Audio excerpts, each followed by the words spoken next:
over 1500 years, more than 40 different prophets, 3 centuries, 3 languages, Africa, Asia, Europe. And yes, the prophecies were made in Africa. The white man did not bring Jesus to Africa. The prophecy began in Africa, Asia, and Europe. Over 300 prophecies written centuries apart from each other. And these prophets a bunch of them never even met each other. From Isaiah to Micah, from David to Zechariah, each pointing to a single name, to a single message. And the person's name is Jesus. Where he'd be born of a virgin, from the seed of Abraham, from the house of David, born in Bethlehem, how he'd lived, betrayed by his friend. And the prophets even states the exact amount he will be betrayed for: 30 pieces of silver, the cost of a slave. Hands and feet pierced, but no bones will be broken. Mocked, spat on, casting lots, gambling for his clothing while he was on the cross was prophesied. Down to the exact thing he will say while he was hanging on the cross was prophesied. Buried in a rich man's tomb. His resurrection, the exact amount of days it will take him to resurrect, was prophesied. His ascension, ruling the Jews into the rest of the world, the global reach of this King of the Jews was prophesied, all fulfilled in one man. And get this, statistician Peter Stoner said the odds of one person fulfilling only 8 of these prophecies is 1 in 100 quadrillion. I don't even know how to count that.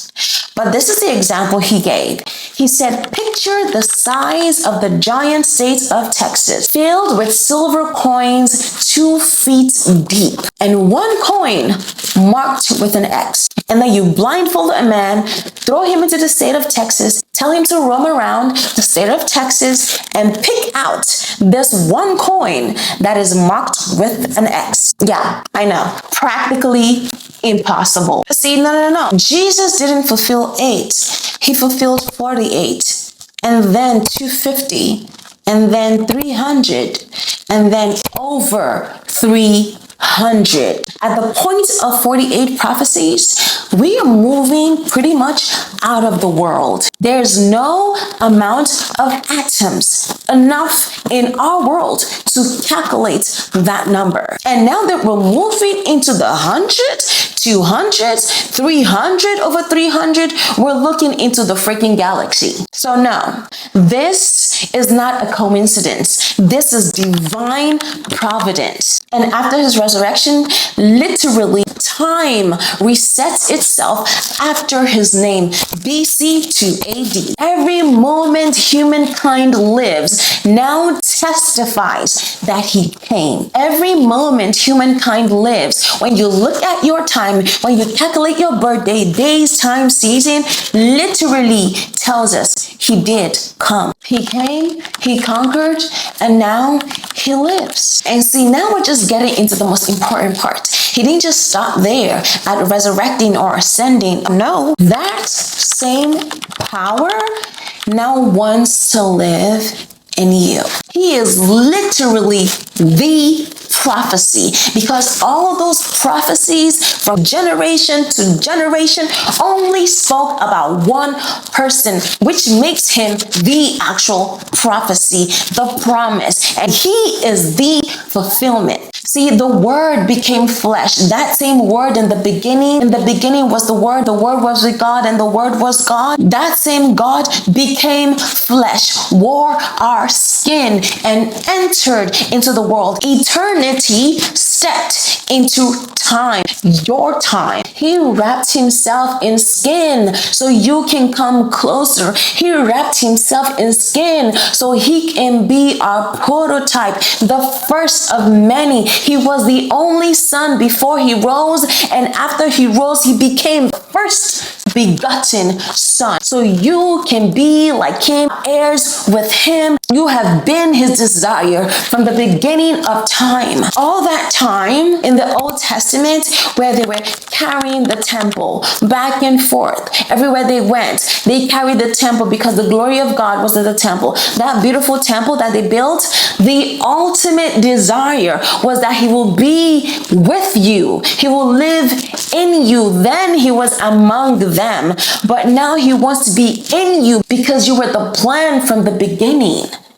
This world, this earth only exists for one mission: to become sons of God, to become the glory of God, that as he is, so we are in this earth. Even when there was a storm and the disciples were traveling on the ocean, on the seas. For those who call me AI doesn't cough, all right? Anyway, the disciples were traveling at night and they saw something in the middle of the ocean and they said, "Oh my God, what is that, a ghost?" And someone said, "That looks like the rabbi. That looks like Jesus." And Peter said, "Lord, is that you? If that's you, please bid me to come. Tell me to come meet you." And guess what? Jesus said, "Of course you can come," because he was trying to show us what divine in skin looks like. And what did he do? He stepped out of the boat, and a man like you and I walked on water towards Jesus. And he took one step, and he took another, and then another, walking on water like it was solid ground. And guess what? When he became distracted by the storm of life, he took his focus off of Jesus and he started to sink. Do we forget that an actual man apart from Jesus walked on water? Jesus was trying to show us this is what divine in skin looks like. This is what is possible with divinity evading humanity. This is the purpose, not just to be saved. That's great. That's excellent.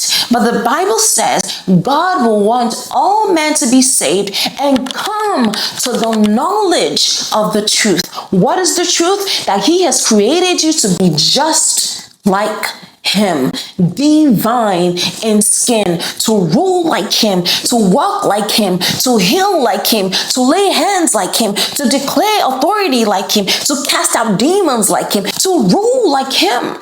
Just like he did on earth. As he is, so we are in this world.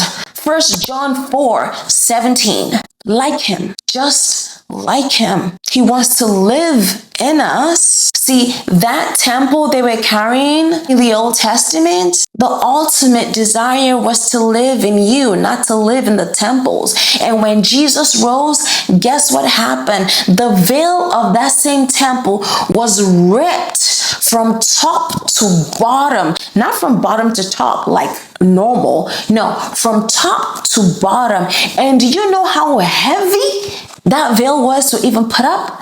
It was said that over 300 men had to put that veil up. It was inches thick.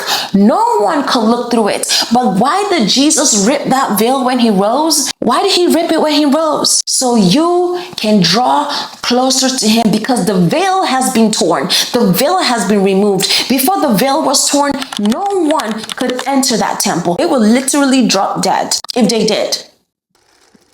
Oh my goodness, I'm Sigmi London, and I will see you on the next one.